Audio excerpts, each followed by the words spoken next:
Hey everybody, welcome to part 2 of this carburetor build.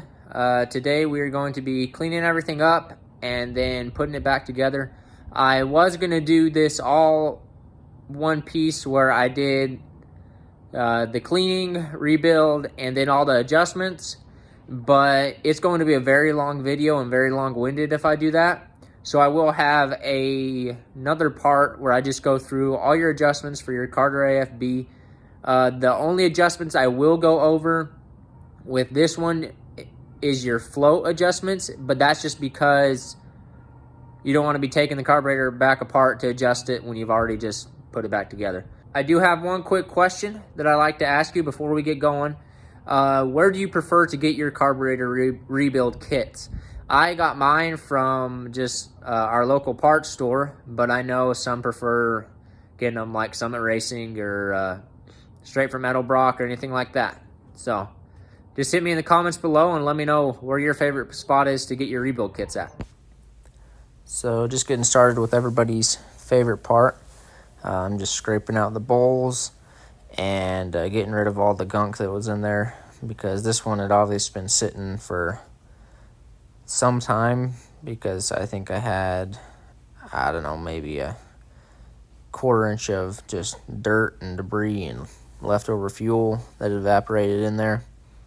Then now I'm removing all the gaskets that are still stuck on there.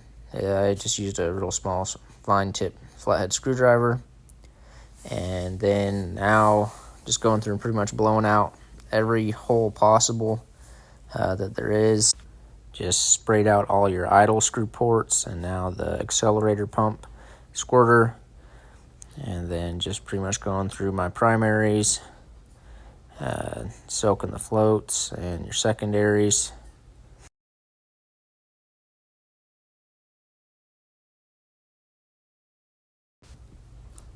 I'm now blowing out in the bottom of your float bowls. There are the jets for your secondaries. You really need to make sure you blow those out, and then I'll blow out the primaries, and then also I will then blow them out with air.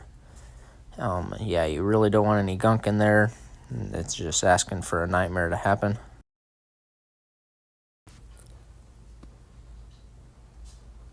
Is what's happening when I pull it off screen is I'm actually blowing through all those jets with air. I should have got it on video, but I didn't realize my camera wasn't getting it.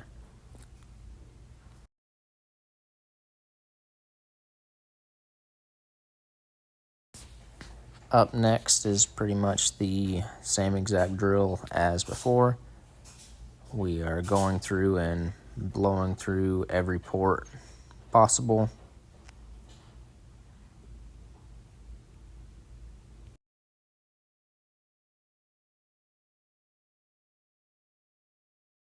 So pretty much is what I will do after this is I'm spraying through the top housing cover on the back side where all of your fuel runs through into your float bowl. So I spray it with carb cleaner and then again out with air. There is a fitting which I will go over. It's on the left side right there. That has a brass filter and a spring that will be replaced in it. And when I remove that and replace it, I'll talk about it again.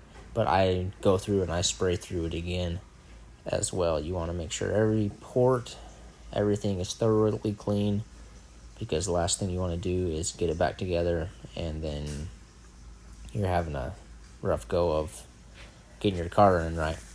This is the secondary venturi. I'm just spraying through with carb cleaner and with compressed air again as well. You want to really make sure that you've got all that clean. And then here is the primary venturi. It is a little bit smaller, but you need to make sure it blows through and that everything is flowing well.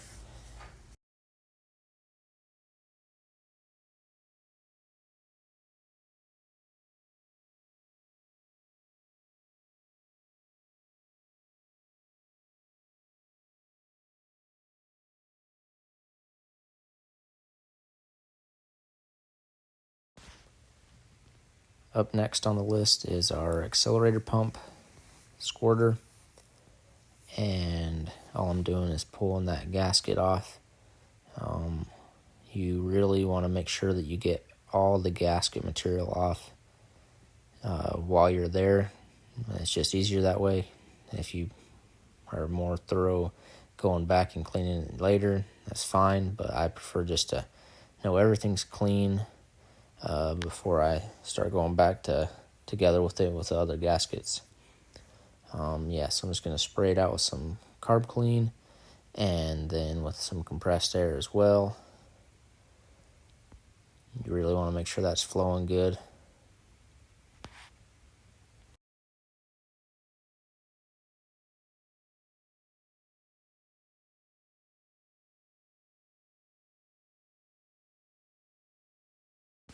So this is the carb rebuild kit that I bought. It is a Walker carb rebuild kit, and it is specific for my car, which is a 66 Cadillac, and will have all of the things that you need in there. There's the part number for the thing. Pretty much when I'm pulling this out, you want to be careful because you may have some stuff floating around in there, small parts that you don't want to lose.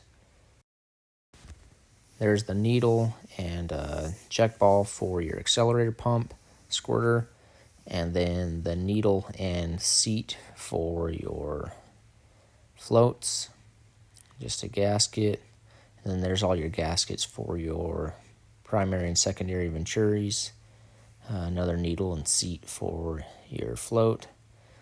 This is the gasket that will go underneath your carburetor. They send you a couple, and then there's also your measure for measuring all your adjustments. And just another gasket. They send you a few. Then you got, that is the gasket for the inside of your brass filter housing and then your accelerator pump. Also, I had a little goodie of a check ball floating around in there. So with just putting everything back together, I like to make sure everything moves back and forth all right. So you saw me checking that. Then this is our secondary. We're just going to go ahead, put a gasket on there, and put it back together with our 2 screws. With these, you just want to put them in hand tight with a screwdriver. There's no reason to really start torquing on these suckers unless you feel like breaking a bolt inside there and then having a nightmare pulling it out. I'll just go through and put all the rest of these in there. One thing you may have to do when you're putting these venturis in is kind of shake them back and forth as you are pushing them down, just so they seat a little bit better. Then when you're putting in your bolts, it'll hold a lot better and just be way easier for them to thread in, because sometimes they'll get a little cockeyed and you have a little bit extra of a battle. Now I'm putting in the primary venturis, and they are pretty much the same exact thing as before. You see I'm wiggling it back and forth, just trying to get it to seat right, especially because you have your little nozzles that are running down the bottom of those.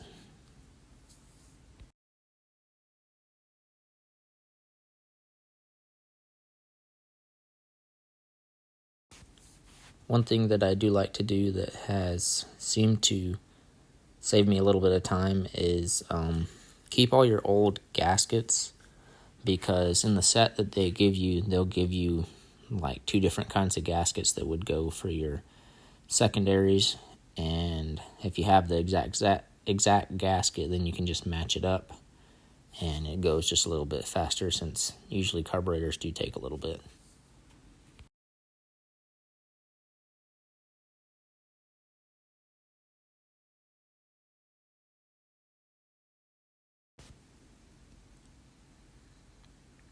Right now I am checking the accelerator pump's return spring. I just used the old one because the other one looked completely different, and I didn't want to end up having any issues there. It was taller, and you could tell that it had a different amount of spring. With the accelerator pump squirter, I'm putting the gasket on, and then I'm putting in the needle. That is one thing you really don't want to forget. And then you can put your squirter on, and it's just like the Venturis that you have your 2 bolts, and usually they go in pretty easy. With all these screws, you don't want to force them because a strip bolt is not very fun.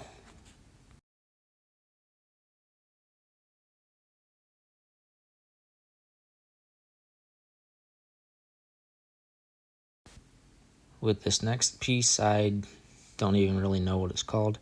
I pulled up the diagram for a Carter AFB, and it doesn't even have it on the diagram. So if anybody knows what it is and what it's designed for, just let me know. It looks like it just blocks off that port right there, but it may actually have a use. So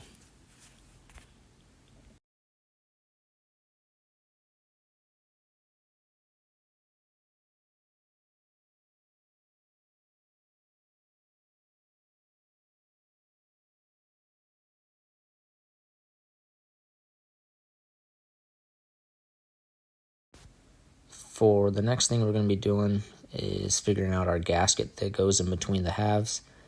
And they give you 2 in the kit, but the one you need is the one that has the little cutout of the accelerator pump. We are now on to our top cover. So what I'm doing right there is that is a brass filter that goes into your fuel inlet. The way those work is it has pretty much little holes in a piece of brass, and that's what filters your fuel. And then if for some reason it's ever plugged, that spring in the back will pretty much act as almost just like a check ball. It'll push that brass filter forward, and then also when it is working correctly, it pushes the filter up against the housing. So just putting our gasket on, and then we're also putting in our seats for our float. Those are kind of a weird thing to put in, just mostly because they are at an angle. But I mean, as long as you're careful, you should be fine. Make sure you put your gasket on before you try and put those seats in, because it just makes for a nightmare if you are putting your gasket on afterwards. Just make sure to get those tight with the big screwdriver.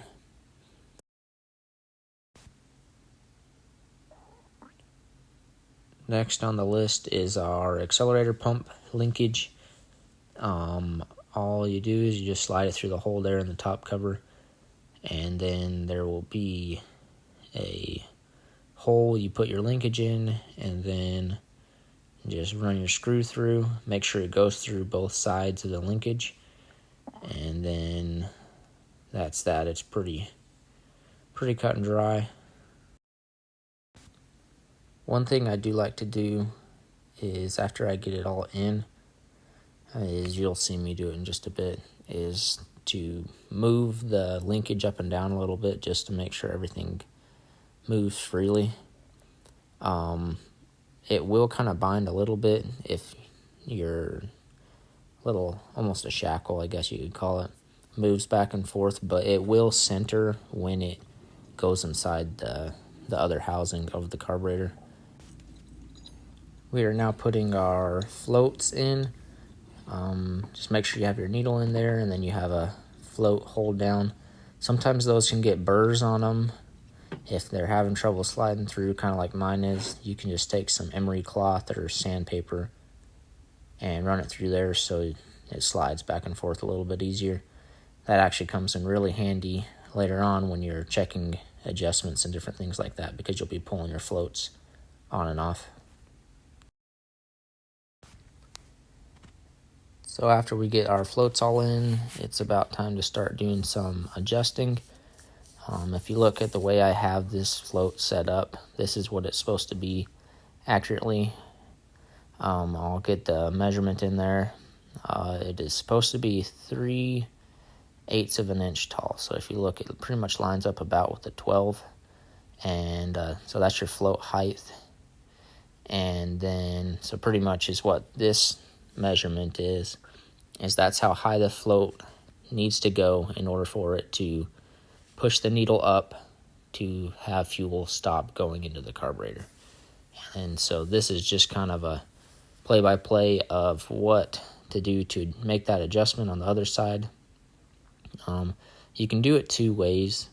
You can either do it where you pull off and on the float and bend it real carefully up next to the float, or you can do kind of what I do. I just get some dikes because they're finer than needle nose pliers.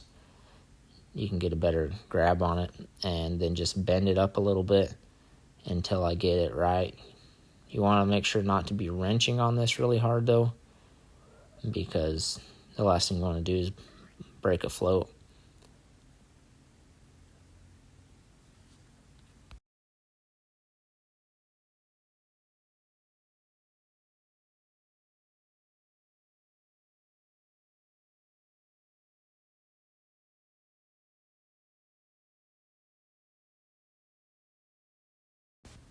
The next thing to adjust in this is your float drop.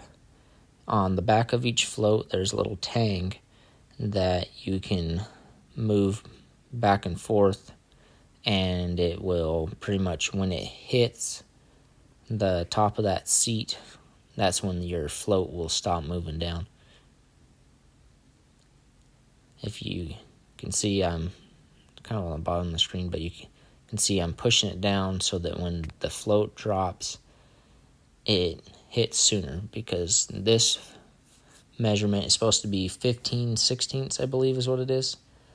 And mine were like 2 inches. They were way out. This is actually I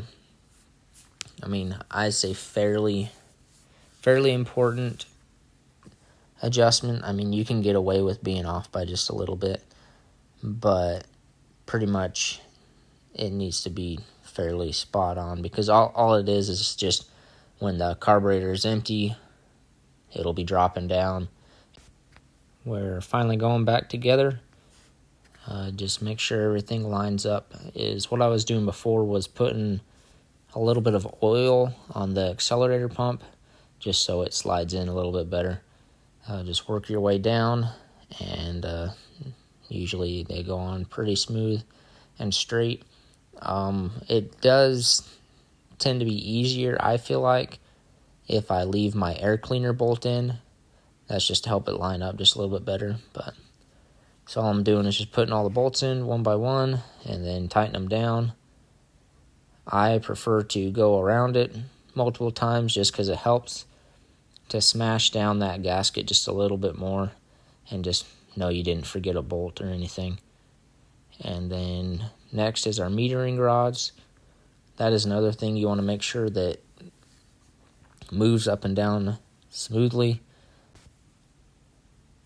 These metering rods can be a pain if they're not lining up right, so make sure you're getting that rod into the right spot, and they should just go right in. You shouldn't have to force them. If you have to force them, there's probably something that's still blocking the port or path down there, so you may need to pull the cover back off and look down in there, or even just look down in there and blow it out or whatever, because forcing something like that means your carburetor's not going to run good at all.